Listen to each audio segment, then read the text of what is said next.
Assalamu alaikum wa rahmatullahi wa barakatuhu. En garti kadi jokkude windande men. Oɗon gandi en jangino bismillahir rahmanir rahim. Qul a'udhu bi rabbil falaq min sharri ma khalaq. Ɗon karɗen hande jangen ay wownani mim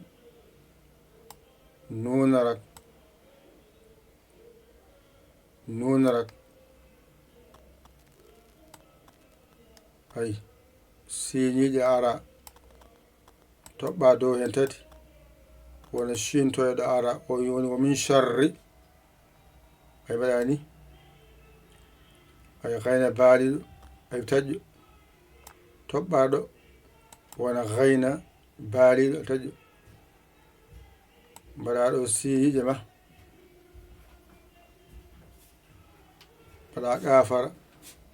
wona ghasiqin wa min sharri ghasiqin ko ni windirte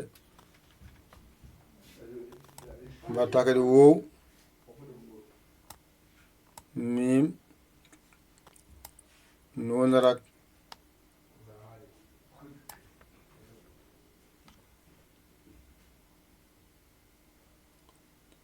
he ɓamten ɗo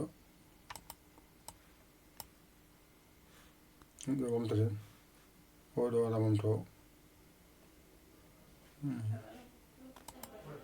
o wawa ɓamtude ko ɗo ɓamtoto ɗo ko ɗo ɓamtirte ɗo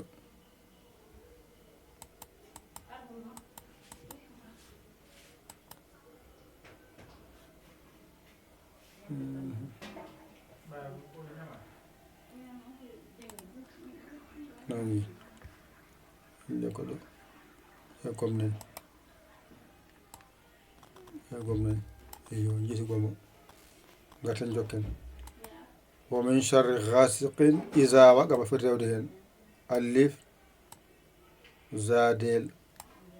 ay zadel alif woni iza wow ay qafara kaf tuɓuɗay ay bajorɗo woni iza waqaba iza waqaba ay wa ay wa min ko ni windirte mim wow mim nunarak ay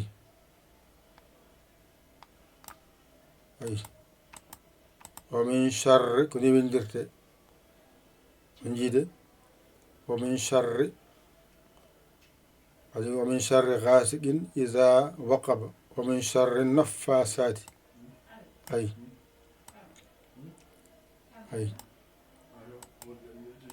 ay fa tuɓɓuɗay pooɗa ay suuɗi endu wananayi ay suuɗi endu ali joyiɗo ay fooɗamo wa min sharri naffasa ay tajor nani ɗo woni wa min sharri naffasati ɗo waɗi ay fijol ɗi windirte alif lam aya daliɗo ay qaf toɓɓuɗo nani ay del fil uqadi heddo wa min sharri hasidi iza hasada on jiide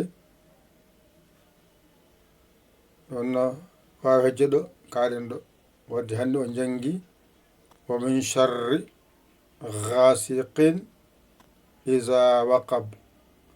wa min sharri naffasati fil uqadi wa min sharri ghasiqin iza waqaba wa min sharri naffasati fil uqad ko ni windirte ala ko woni ɗo har feere nde on janngano ɗo ko ha tan ganda no reninirte dow to ko wa min sharri ghasiqin rewi hen ko iza waqaba rewi hen ko wa min sharri allife laamo juburna o woni mbiɗe wa min sharri naffathati wa min sharri naffathati